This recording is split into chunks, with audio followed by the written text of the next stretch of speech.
My name is David Carter. I was trained as an architect and practiced as a project manager in the field for 30 years. And I always felt there was something missing.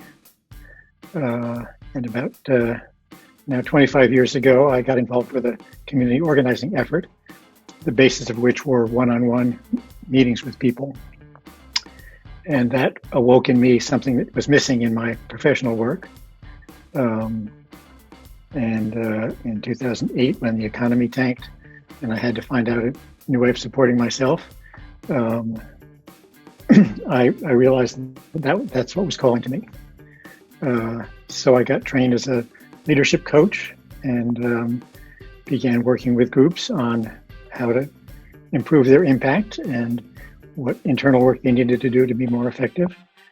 And that led me to a collaboration with Rev Kev Ewing, who actually I met through the community organizing work. He and I for a long time, me on and off, had been working with a program called the Neighborhood Grant Program. And we put our heads together and engaged Lee Cruz of the Community Foundation to shift it to rather than a grant program with a little leadership training, a leadership program with some grant money, which is a new kind of work for them. They usually just give money to nonprofit organizations to let them do whatever they're doing.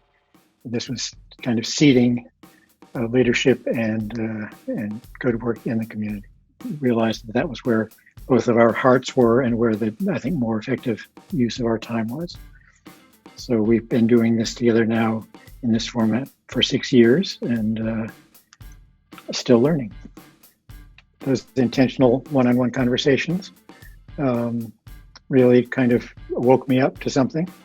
And I'm still motivated by wanting to share that experience broadly. And I think it has an impact on the way we live together.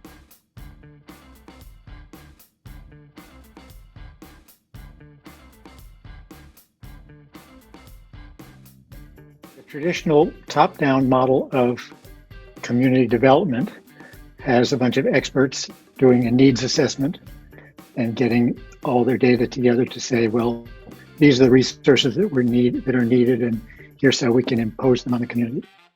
And I think that's a broken model. And what the approach that we foster in the Neighborhood Leadership Program is a relational model, where people who want to make a difference, and that's people who self-select for the program, we encourage them to go and talk to people one-on-one in the community to find out what's really going on. What are the real issues? What are the real opportunities? And what might be needed to make the change they want? So it gives them kind of narrative data, which I think is more powerful at the same time that you're listening to what's emerging, what's needed. You're also building connections.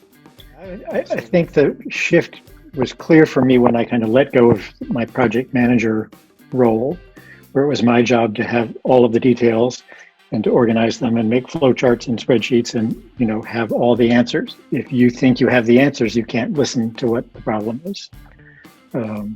So it's really relaxing that, being grounded in what's important to you, what your purpose is, but then being humble and flexible and listening. And it shows up in all aspects of my life now, my interpersonal relations with my family, meeting people professionally, coaching that I do. So it's a different mindset. And sometimes people talk about you have an executing mindset and a learning mindset, and they're different, and they don't ever, I think they overlap all the time at their best.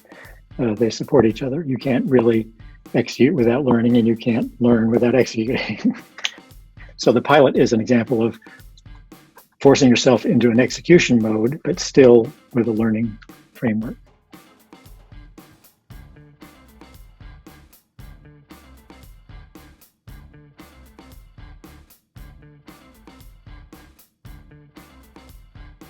The pilots are specifically oriented to trying to get some deeper information about something that you've been seeing in the community.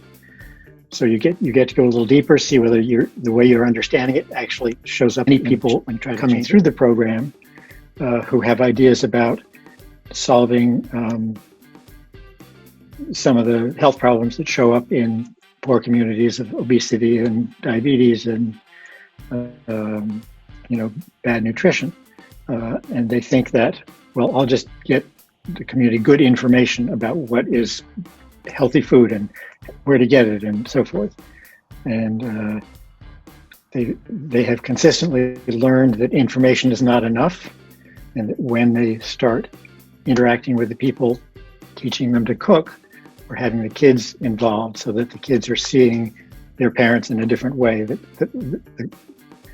kind of social shift that has to happen to support change in nutritional stuff.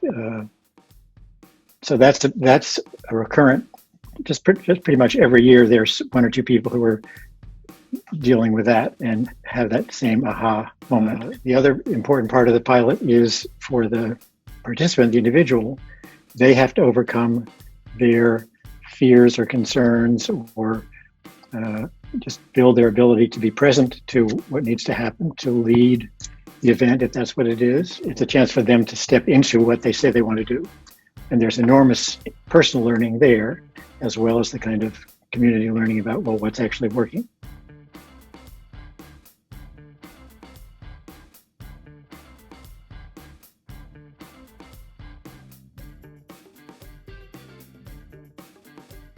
Take a deep breath is a big part of that. Well, part of it is kind of normalizing failure. If you're trying something new, fail early and often so you can learn quicker. I mean, that doesn't necessarily soothe the heart of the person who was disappointed that people didn't show up or that people didn't act the way they expected them to. And that's one of the reasons that the support teams are so important, because when each participant is carrying out their pilot, they have people who have been with them through the journey of developing it and can help them understand and learn from things that go wrong or surprises that show up.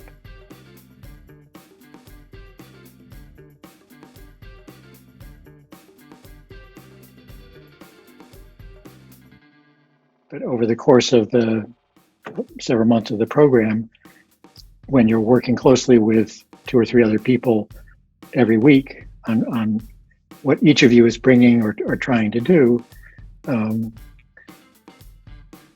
you develop skills of talking about your program.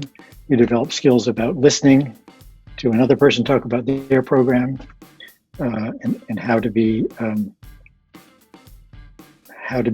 effective listener that's not then giving the other person the answer, but suggesting things or asking questions or whatever. And I think those skills get developed in that team. And I think this year, most of them kind of connection persists beyond the program, and people are still in touch with each other, which is that, community fabric part. So it's people who know you and whom you trust, being a sounding board for your ideas, and who learn to see deeper into what you're doing than just the project. So how does that relate to the thing, your deep values or your deep goal, or what grounds you?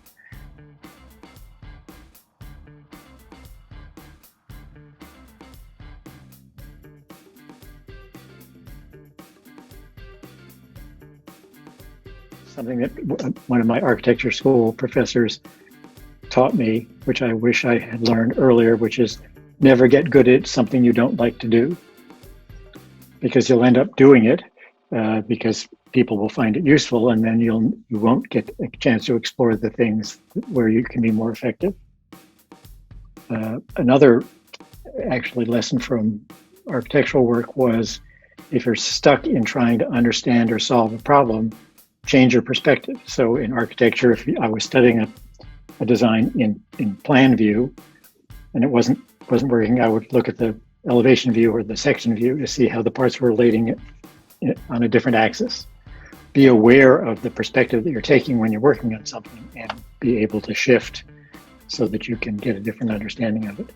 Part of that, the one-on-one conversation, is you're hearing other people's views of the thing that you're concerned about. And the change of letting go of needing to be the person who has the answer, kind of being grounded in my intent. Why am I doing this thing? What's my purpose here? And then letting go of my preconceptions so I can actually be present and pay attention to what's actually happening. Realizing that I didn't have to have the answer, and I didn't have to be instrumental in the answer. I could just hold space for the person who was trying to create something.